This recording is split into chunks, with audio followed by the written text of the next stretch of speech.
Welcome to part 3 of the Super Tuesday preview podcast here on Rumble with Michael Moore. I am Michael Moore, and things are getting weirder and weirder. By the time you're hearing this, it will be less than 24 hours from the time that the first polls open on Super Tuesday in the Eastern time zone in Maine and Vermont and Massachusetts. And Virginia. I think those are the Eastern time zone states. That's all happening Tuesday, tomorrow. And just as we are sitting here not knowing exactly what will become of this coronavirus, we don't really know what's going to happen, not just tomorrow, but what's going to happen today. Pete Buttigieg. Wow. Okay, here's my first thought. There are 16 primaries tomorrow. 14 states, plus American Samoa and Democrats abroad. In I think virtually all of these primaries, there has been early voting, with the exception of, I believe, Virginia. Pete Buttigieg drops out last night. Less than 36 hours away from the polls opening. He drops out. Now, I'm going to tell you what I've heard and what my guess is. It's not just as simple as him dropping out. Something happened here to convince him to pull away hours before. I mean, he was going to do at least okay, and maybe even better than okay in a few of these states. So why wouldn't you just kind of see it through, see what happens?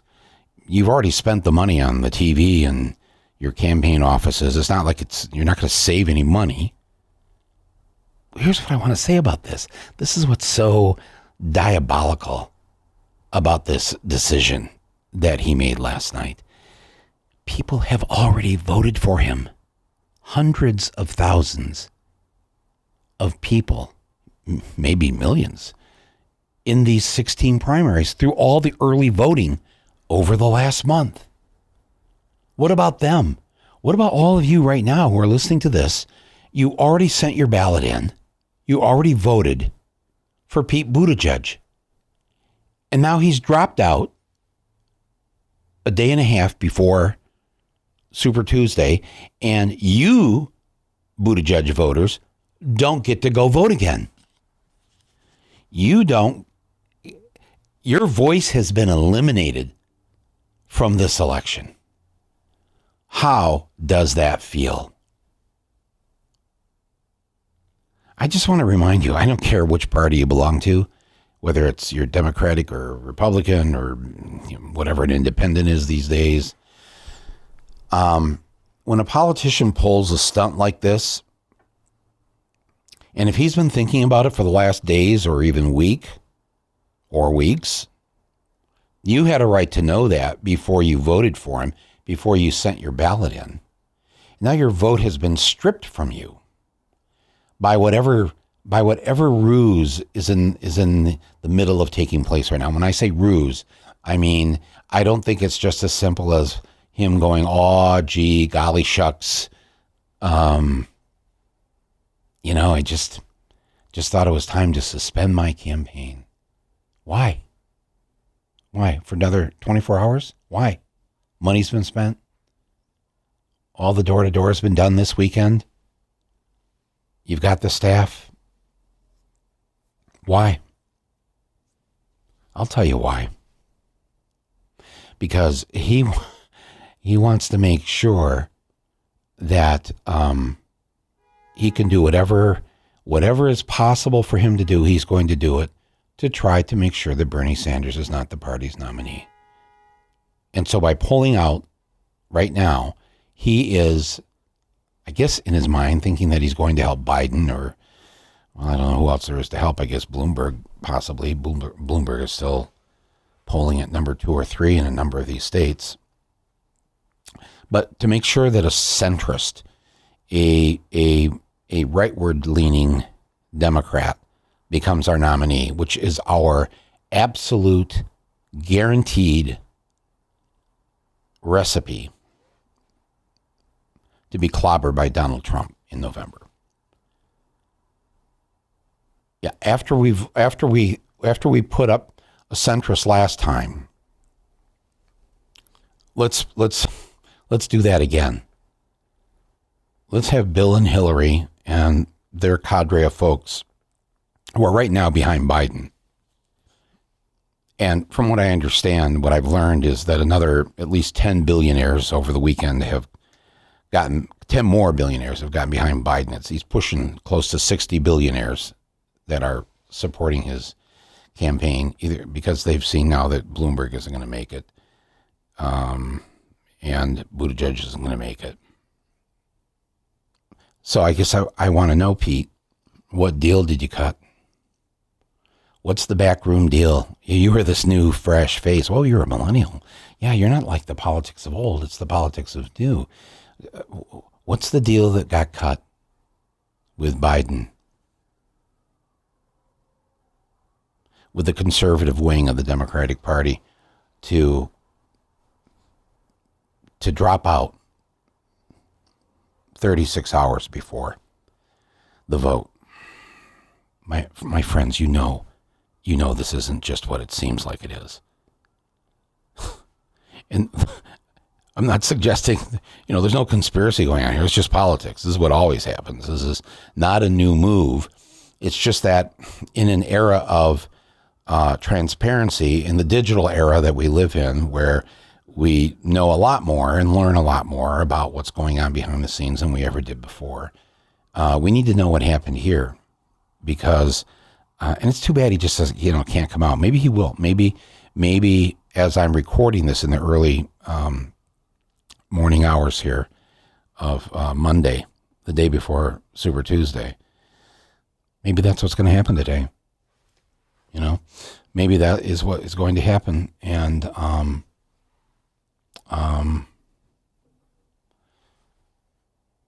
because I know there have been editorials actually written suggesting that Pete and Elizabeth and Bloomberg need to all drop out before Tuesday so that vote can go to Biden. The crazy false scenario for them, what they don't understand is they always take that vote for the moderate Democrats, they clump it together and they say, see, that's more than what Bernie got. But all the early primaries that Trump won, he won with pretty much the same percentage that Bernie was winning by in the first 3 contests. 25, 30, 32, 35. That was, I think, the most I saw, some of those early ones with Trump. And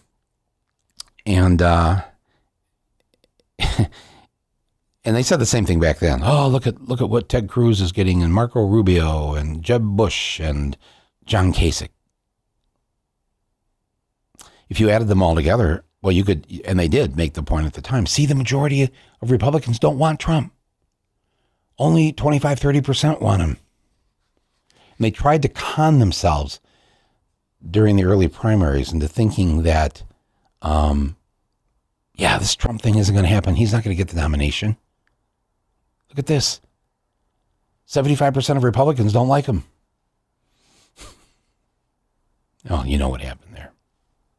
And the same thing with Bernie. I saw a poll yesterday that they actually asked Buttigieg's supporters, who is your number 2 choice? If Pete wasn't in the race, who's your number 2 choice? Guess who was number 1 on the list of Buttigieg voters? Bernie Sanders. Pete, those people had a right to go to their number 2 choice, which you've denied all these early voters the chance to do that. So here we are. They're working fast and furious, my friends. I'm telling you, they did. I'm sure they did it all through the night last night. You know, Bloomberg had not bought any advertising time after tomorrow, 2 days ago. He hadn't bought any. There was all the speculation that was he dropping out. I'm certain that there was a full court press to him. Mike, please. You're giving the nomination to Bernie Sanders. We are capitalists, for Christ's sake. You're going to let this guy be the Democratic nominee, which then gives him, as we saw in 2016, the chance, once you're the nominee of one of the two parties, you have a pretty decent chance, pretty good shot of ending up in the White House. Is that what we want? Because if we let Bernie happen, kiss your pharmaceutical stocks goodbye. That's the end of that. Private health insurance, the health insurance companies will collapse. Not to mention everything else he's going to do to fossil fuel because he's all whipped up about climate change. Yes. We so-called Democrats, we talk the good line about climate with absolutely no idea. And there is actually an idea. The idea is don't do what really needs to be done to save the planet, because that is going to hurt the bottom line in a massive way. And so that's why climate didn't come up at the debate last week. It doesn't come up. Maybe there's a half a sentence. If you go to a Biden rally, there's not really rallies. He'll probably have rallies now. Even his victory thing there the other night on Saturday night was kind of a sad, the way they framed it well, though. I give credit to the camera people, whatever they were told to do, how to make it look like there were actually people there other than just campaign workers. But I have to say, Joe, that was pretty, hey, after 32 years, like I said, 32 years of running for president, he won a state. Let's give him that, okay? But Mayor Pete,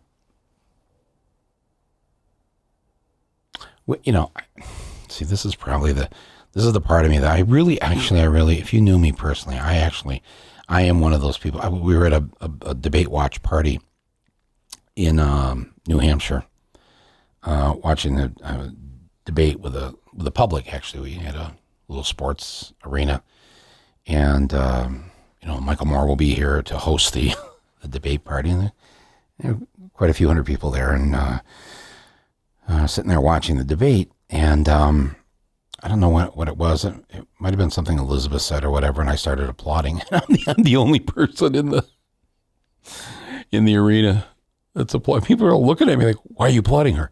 I said, "Because what she said just now was good." And I think, Biden said something really good 20 minutes later, and I applauded that. And, you don't have any real credibility, do you? If you don't, you gotta back up the people that are trying to say the right things, even though they're not your candidate and they don't really share your politics. But I don't know. I'm just saying, if you knew me, you know that,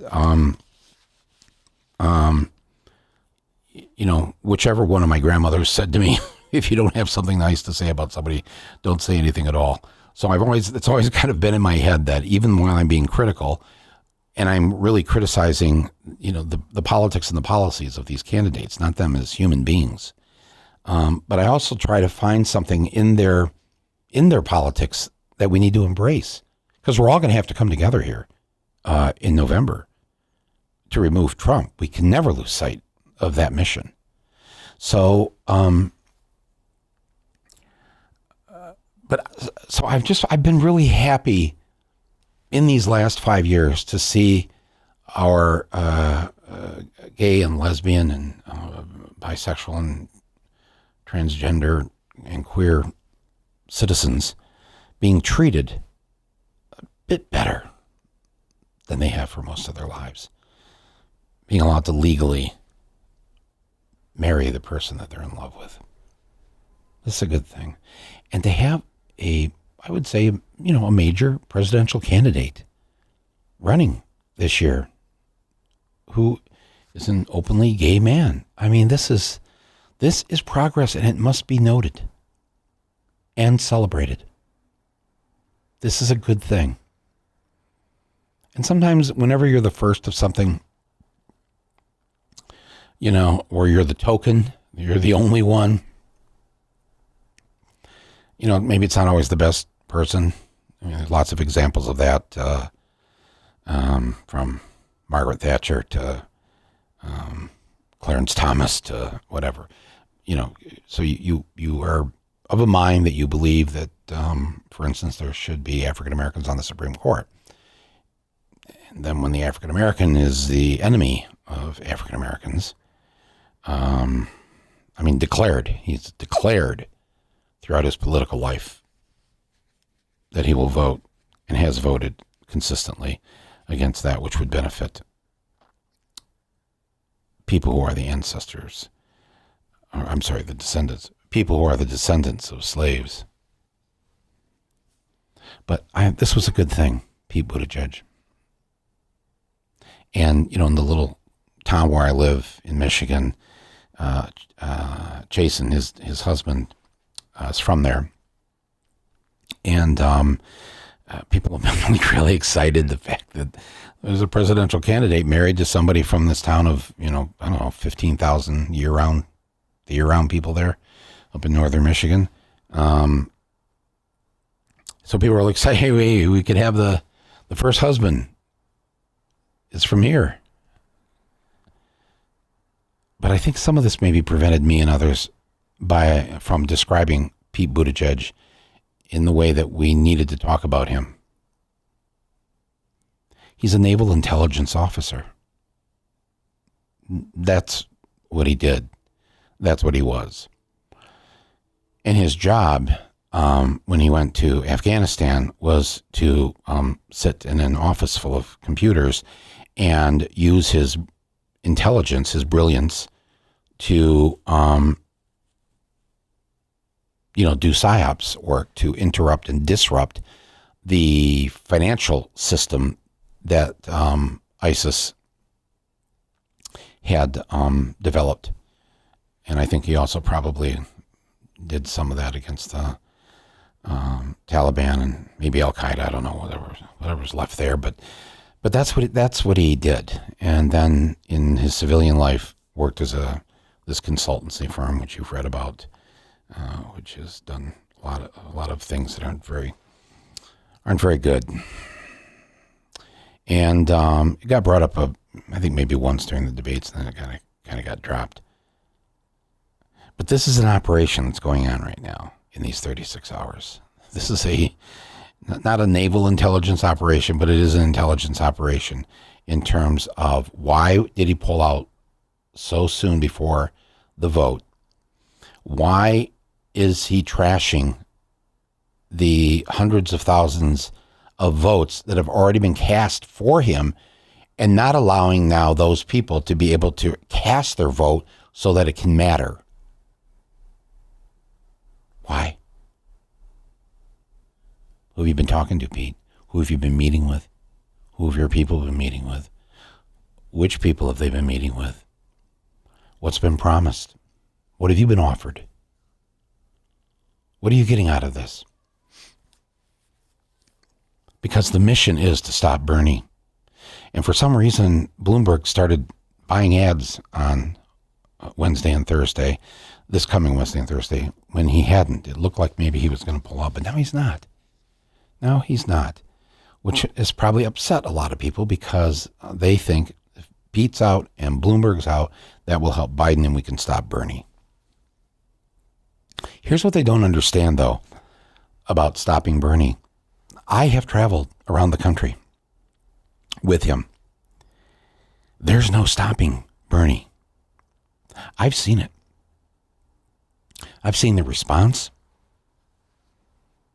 I've seen the enthusiasm. I've seen oh my God. The only thing that comes close to it is a Trump rally. If you watch those, and I watched the one Friday night on TV. I forced myself to. I'm sorry, no, it's crazy to do. I forced myself to watch it. It was over 2 hours. It was an unbelievable performance. You can see why he's maintained his base, why they love him so much, and the enthusiasm for him, even though he gives the most boring speech and repeats himself 3 or 4 times, and just goes wackadoodle out of nowhere. Just starts. He invents words that don't exist. He conducts polls. He asked the other night. He asked the audience, "Who should I run against? Let me hear your applause." Like there's an applause-o-meter. How many for Bernie? How many for Biden? How many for, as he said, Pocahontas? This guy doesn't stop. He knows exactly how to do what he's doing.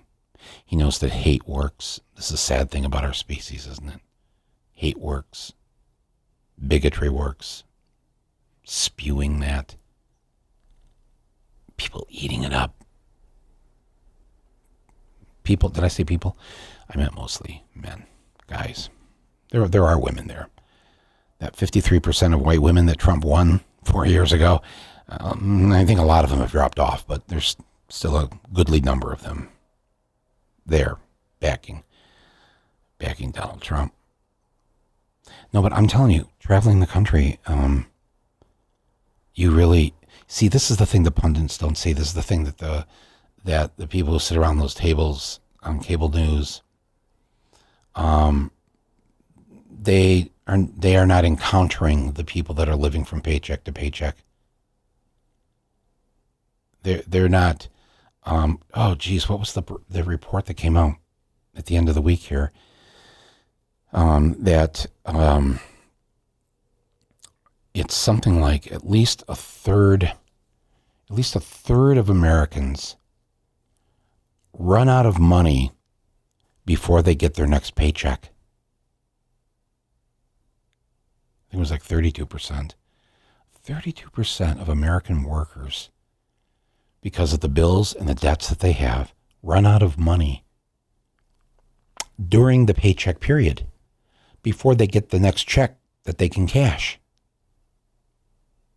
So what do? Let's say they're 3 days away from getting the paycheck. They're 5 days away from getting the paycheck. And this bill has to be paid. This is going to get shut off if this isn't paid. If you miss the deadline on your student loan debt, miss it by a day, that's on your permanent record. There goes your credit score. Try to get a car or a house or something after you've done that a few times. What are they doing when they're that 3 to 5 days short of the paycheck? Well, they try to borrow money from relatives or friends. You know, can you spot me a couple $100 here till Friday? The pundits never see that conversation take place. They never encounter it. Of course, they don't live it themselves. So they don't get Bernie, and they don't get why so many people are behind him. They keep talking about, you know, how Bernie's almost over, or Bernie doesn't, this group or that group. And then they have to show the polls where in some of these states tomorrow, Bernie's ahead of Biden by 20 points. I mean, there's a bit of a whooping that's going to happen tomorrow in a number of these states. Bernie's not going to win all the states, by the way. You know, Biden will win. Maybe Bloomberg will win something. I mean, we don't know because his name has yet to be on a ballot. So until we have some empirical data, we are just going to have to go with, I guess, the polls that are happening. And the polls don't really show him winning any states. They show Biden possibly winning a couple of states. Maybe it'll be more than that after South Carolina. We don't know. But I'm telling you, the overwhelming support for Bernie Sanders across this country, if you separate yourself out from the press pool and walk amongst the people, I have to tell you, the people that come up to me in these towns, man, sometimes I just want to ask them, can I just turn the voice memo thing on here on my phone? So you record this. No one's going to believe this story you're telling me about what you're having to go through, about what you just had to pay for that medical treatment. Even though you have Obamacare, it doesn't cover everything. You've got these huge deductibles. Jeez. I mean, I don't want to, I'm not asking for any sympathy here. When I tell you that it is hard on me personally to hear these stories that people tell me about their struggle to get by. Just to get by from week to week. Seeing that report on some level doesn't really surprise me. That a third of the country can't make it to the next paycheck. And it wears me down. It really, I can't, part of it, I don't know. I've tried to self-analyze this. Part of it is that but for the grace of God, I'm them. I grew up in a factory family. I only have a high school education. There's nobody anywhere in the family where there's a safety net padded with a whole bunch of cash. That was what we all grew up in. And we didn't think badly of it. We thought we had a pretty decent life. I mean, first of all, our father was a union member, and so that guaranteed all the free health care and dental care and paid vacations and, all kinds of things. The UAW even got you a lawyer if you needed one, like for any civil thing. If you wanted to make out a will or you had a civil, something you had to go to, civil court for, the union would pay for the lawyer. That's what I grew up in. So it was not a hard life by any means. It was what was called a middle class life.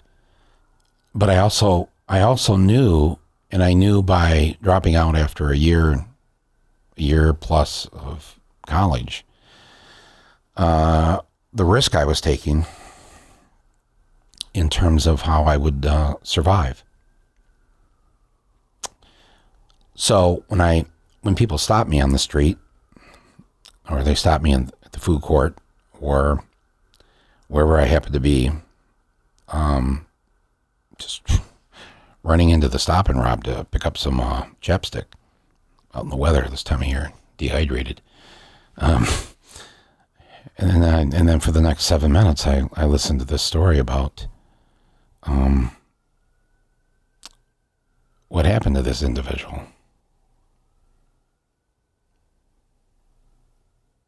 How they can't take care of their kids. If you have one thing happen, if you have one bad luck thing, whether it's a sick kid, a car accident that you didn't plan on having, somebody in the family that has an opioid or alcohol addiction, or things just didn't work out. Your sister's marriage, that job, that little business your brother tried to start up and lost everything. No safety net. Trying to be part of the American dream. It's a rough fucking world out there. And these bloviators on cable news, these people who write, we need our journalists now more than ever. And so that's why they don't understand Bernie. And people who have made it, people in the, let's say, the upper middle class, or what's that term? The PMC, the professional managerial class. That's that new, for, those of you who did go to college and you've done okay and done well, and you relate to somebody who's running, who's a college professor, or somebody who was a Rhodes Scholar, or whatever. And, that's you're drawn to that. I get that. Plus, I think it's good to be drawn to smart people. And we have some very smart people running on the Democratic side this year. But the level of anger toward Bernie Sanders, wanting to stop him. Wow. And something is going on right now, right while you're listening to me right now. I can tell you, as sure as I've been around that block and the one over there and the one down there, that Mayor Pete, as we like to call him, it's such a cute name.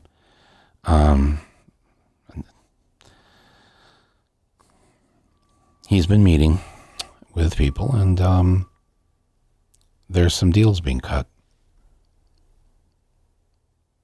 Because here's what I want to believe about him. He is a good enough and decent human being, and he certainly was at one time. If you read his Profiles in Courage JFK library essay, the big essay contest they have for high school students across the country, to write a story, a Profile in Courage story about somebody that you admire, who's a courageous individual. And as an 18-year-old in high school, he wrote his on Bernie Sanders. I've posted it on my social media if you can find it. Or I'm not going to post it today because he's gone. He's not really gone, though, trust me. He's working it. But what happened to that kid? What happened to that 18-year-old that wins a nationwide contest writing an essay on a guy named Bernie Sanders in the year 2000? At that point, Bernie had been in Congress for maybe about 10 years. You know, my sister was reading Buttigieg's book last year and would read me parts of it over the phone. Just, hey, listen to this. And I was kind of, yeah, that's pretty, wow, that's pretty good. I mean, we know South Bend. The city limits essentially butt up to the state line of Michigan. So it's like you walk a few feet over the state line into Indiana and you're in South Bend. So we all, Michiganders, we know South Bend. And Catholics know South Bend because it's the home of our national Catholic football team, Notre Dame. I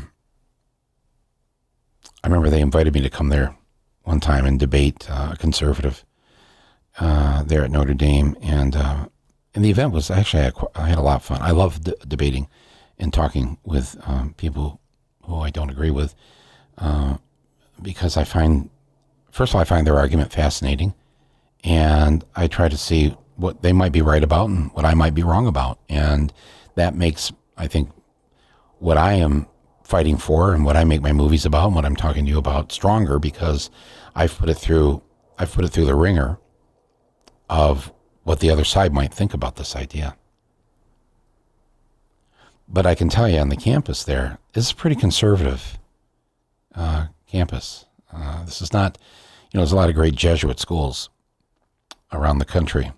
Oftentimes they're called the University of, and that's the name of the city. So University of Detroit is a Jesuit school. I think USD, University of San Diego, I believe that's a Jesuit school. I'm not going to go down through all the Jesuit schools, but I'm just saying, the Jesuits have always been kind of on the outs when it comes to Catholic Church hierarchy, and until we finally have a Jesuit Pope, and they're all losing it over what he is claiming to do. So, but I have a feeling that this former naval intelligence officer is applying everything he learned and plugging it right into his high IQ brain, and is doing what he can do and do it on his end to stop Bernie Sanders. I heard somebody say yesterday too that why Elizabeth Warren sadly is just not. She's expected to. She was in the single digits. I think this last one, maybe the one before that. But then a lot of the polls for Super Tuesday tomorrow have her in single digits. It's over. I'm sorry to have to say that. Some of my best friends support Elizabeth Warren. I have supported her in the past. I have donated to her campaign. I put her in. I filmed her for 2 of my movies. She's in Capitalism, a love story, and I first heard about her, 15 years ago, and have always admired her. I said what I had to say last month about what she did about Bernie, but I can also separate that from knowing all the good things that she stands for, what she believes in, and where her heart is. I'm just stunned that honestly, a year ago I thought she's the one to beat. She could pull this off.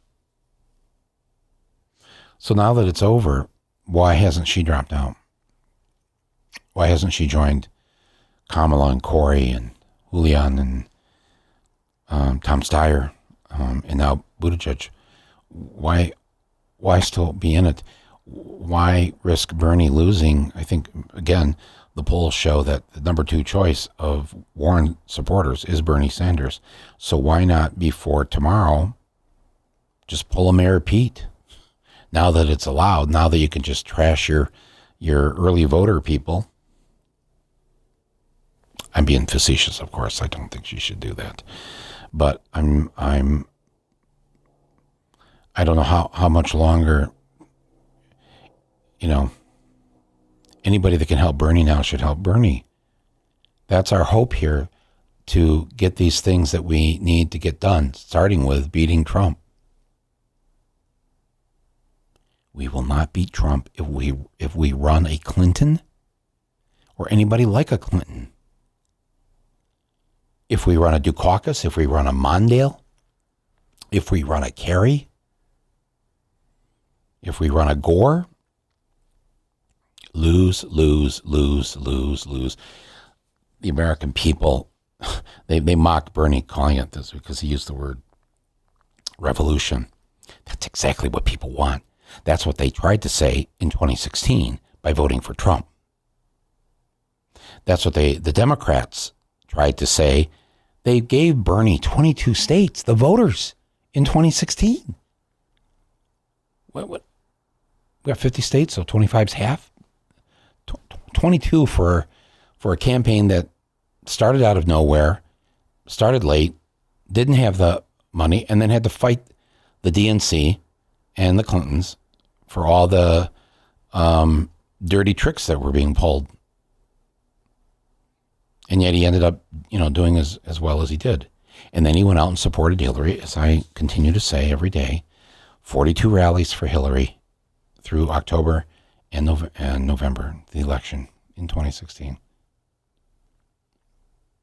I tell people this one statistic lately, and they can't believe it because there's so much bullshit in the media about Bernie and how he's not going to win. He can't win. He can't win. I may have shared this with you a few episodes ago. I can't remember, but I just want to say it again because I continue to say it, and I still don't see it being reported in the press. You can look it up. I read it on Rolling Stone's website. They had copy from somewhere else, and they put a good story up about this. The Democratic candidate that has received the most campaign contributions from our active duty military service members, the candidate that they've sent the most money to, our soldiers, our troops, our airwomen and airmen and sailors. The number 1 person is a guy by the name of Bernie Sanders. He's gotten the most contributions from people who when you make a contribution, even if you're sending that $18 in, you have to say if you're employed and what you do, and it's just a fact that he's gotten more contributions from the troops than anybody else. Why don't they report that? Seriously. Anyways, we've got a day left here. I want to encourage you again to don't take this lightly. I know you're listening to this. It's Monday. You're thinking, what can I do? Tomorrow's Tuesday. Well, you can go to the website of any candidate that you support. I support Bernie, obviously, but you may not. Just type in, just Google it. On that site, you can sign up to do campaign work. You don't have to leave your house. There's things you can do from home. You can sign up. You can do phone work. You can call people in other states and remind them to vote tomorrow. You can use your social media. All of you have an address book on your phone. You could start sending texts right now to people that live or are voting in these 16 states or in Samoa or the Democrats abroad. You can do that. You should do that. Don't wait. This is going to be over. This could be over tomorrow. Think about that. This could be over tomorrow. And on Wednesday, I don't want to hear you. Oh, I wish I'd done. I should have. I know I like Bernie, what he was saying, or Elizabeth. I've just loved her. The whole thing. She's been so. Yeah. What'd you do? What did you do? You can still do something. You've got 24 hours plus right now. Go online. Figure it out. You have relatives. You know somebody that lives in one of those 16 states, from California to Texas to Massachusetts to Virginia, North Carolina, Minnesota, Colorado. Come on, you know who's in Colorado. We all know somebody. Just a little, hey, hi, it's been a while. Hey, I've been supporting Bernie. If you can do it, if you can think about it, go vote tomorrow. We need real universal health care in this country. We need to close this wage gap.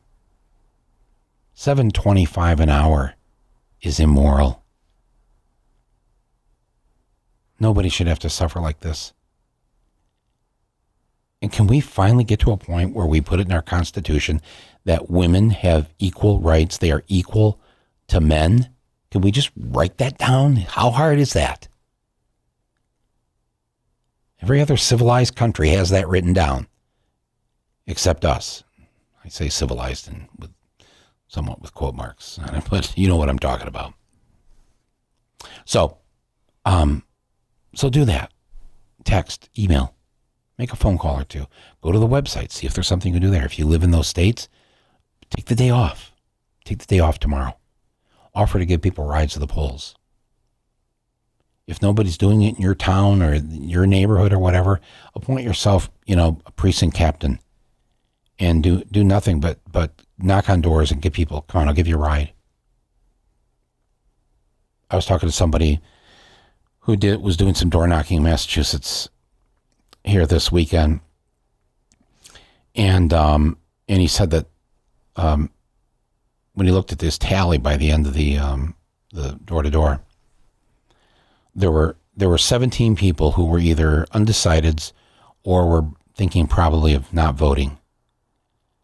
And he had just a wonderful conversation with them, each of them. And by the time he was done yesterday afternoon, he had 17 people who weren't going to vote for Bernie, voting for Bernie. That's all it takes. It's 17 people here. It's 8 people there. It's your nieces and nephews. Remember, 17-year-olds. In most states, you have a right to vote tomorrow if you're 18 on or before Election Day. I'm doing these little podcasts here in these 4 days leading up to Super Tuesday because I know how important tomorrow is. Pete Buttigieg knows how important tomorrow is. That's why he pulled this fast one on all the people that have supported him. Oh my God, I know some of these people. I haven't talked to them since. It just happened a few hours ago, but I know their hearts are broken.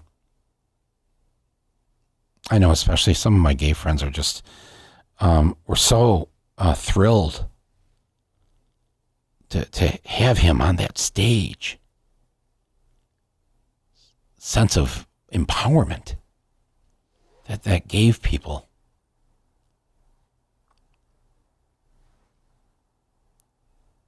And then just to kind of piss it away, you couldn't wait till tomorrow night? No, not if you're a supreme capitalist and you need to stop the so-called socialist. By the way, democratic socialist is the term with emphasis on democratic. Although CBS over the weekend had a poll. They released a poll. They asked Americans, what do you have a more positive view of? Capitalism or socialism? And they did this in Texas and in California. And in both states, people had a more positive view of what they called socialism than capitalism. And Bernie is not a socialist in the traditional sense of how that word has been defined over the years. So I thought, geez, what if they'd asked the right question? Capitalism versus democratic socialism. The positive view toward socialism was in the mid to high 50s, 57%. And they had 37% say would have a negative view of capitalism. But even that word isn't right, capitalism, because of the early founders of capitalism, the people that wrote about it, tried to set up these principles of capitalism. Go back and read some of the early papers on this a few hundred years ago. They understood that if capitalism did not take care of people who fell between the cracks in the society, that their little kingdom of money would collapse. The barbarians would sooner or later be at the gate. So these terms are just all bullshit, but I need you to know that the reason why there's so much tension right now, there's so much effort to stop Bernie tomorrow, and this is a huge curveball with Mayor Pete and whatever deal he's cutting. If he won't apologize, I'll apologize. I feel bad for all of you Buttigieg supporters who've already voted in early voting. And for those who haven't voted and are going to vote tomorrow, I feel bad for you too, because I know how much you believed in him. And I know how many good things he said and what he was going to do and what he stood for. And you were right to believe in all those things. And you were right to back somebody who 6, 7, 10 years ago would not be allowed to stand on that stage because of the hatred and the bigotry. So this was a sign that we were moving forward. What happened last night is a move backward, because whatever his principles are not the first concern here, unless his main principle is capitalism and we must stop Bernie Sanders. Well, then that's his right. Good on him for doing that. Get out there and crush Bernie. Give it your best shot, Pete.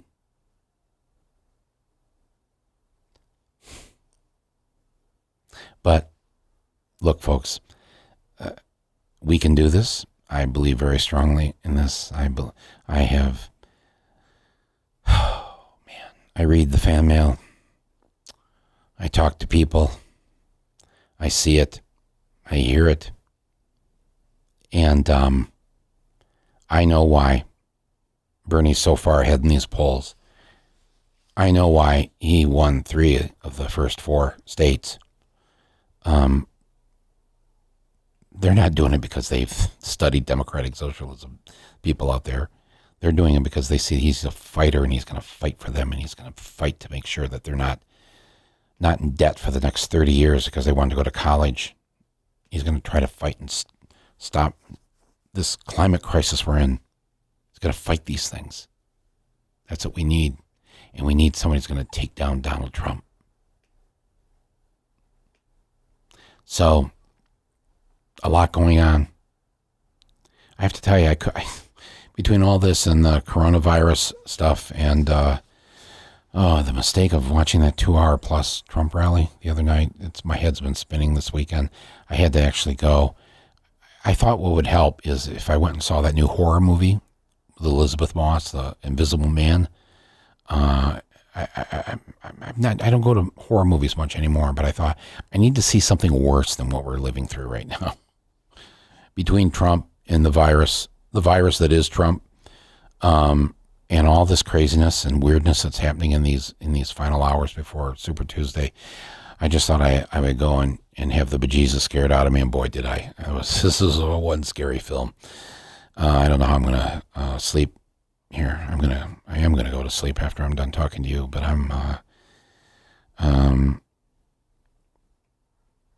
we're living in a dark and dangerous time. And I have this silly notion that love can conquer hate. I truly believe that. And I admire all of you who try to believe that too. I admire all of you who have gotten involved in this election and done your bit to have your voice heard. For those of you who've already voted, for those of you who are voting tomorrow, for those of you who are voting in Michigan and the state of Washington and Mississippi next Tuesday, and the Tuesday after that, Florida, Illinois, Ohio, Arizona, all of you who are acting on this wonderful right you have as a citizen in a democracy to have your voice heard. With millions of you doing that, none of us should ever feel alone. We are part of something huge here.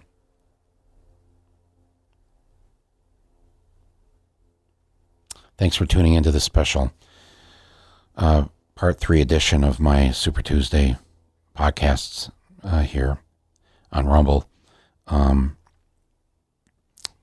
think we've got, by the way, we've got our 5 millionth listener. The 5 millionth download took place actually late, I think it was late Saturday night. So we're just setting things up, and we'll announce her to you in the next day or so, and she'll be a guest on Rumble in the next couple weeks. So thank you for everybody who participated in our little fun contest of trying to be the 5 millionth listener, downloader of Rumble. It's very cool. You've kept us on the podcast charts. We've been in the top podcasts on their charts.